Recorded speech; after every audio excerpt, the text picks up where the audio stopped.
Hello అందరికీ. Marriage అయిన తర్వాత కొన్ని థింగ్స్ అయితే చాలా కష్టం కదండి. అందులోనూ ఒకటి చదువుకోవడము.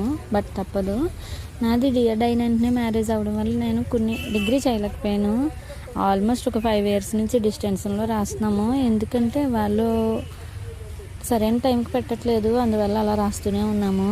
ఫుల్ ఆకలేసేస్తున్నాయి. ఇంకందుకే బ్రెడ్ తీసుకుని తింటే స్టార్ట్ అయిపోయాను. అప్పటికే టైం చాలా అయిపోయింది. అక్కడ నుంచి డైరెక్ట్ కాలేజ్కి అయితే వచ్చేసాము. మార్నింగే అవడం వల్ల కొంచెం కష్టంగా అనిపిస్తుంది. కాలేజ్కి వచ్చేసాము. కాలేజ్ అయితే చాలా బాగుంటుంది. మీలో ఎంతమంది ఇంకా పెళ్ళి స్టిల్ చదువుకుంటున్నారో కామెంట్ చేయండి. నాకైతే మా బావ వాళ్ళే చదువుతున్నాను మెయిన్. ఆఫ్టర్నూన్ ఎగ్జామ్ అయిపోయాక మా బావ వచ్చాడు నన్ను పిక్ చేసుకోవడానికి. ఈ మండే ఎండలకి చల్లగా ఒక జ్యూస్ ఇద్దరం తాగేసి మళ్ళీ ఎండలోనే స్టార్ట్ అయిపోయాము. ఎండలు అయితే చాలా ఎక్కువగా ఉన్నాయి. ఘోరంగా ఉంది. ఈ వీడియోస్ కానీ నచ్చితే సబ్స్క్రైబ్ చేయండి, లైక్ చేయండి. అంతే వీడియో. బాయ్.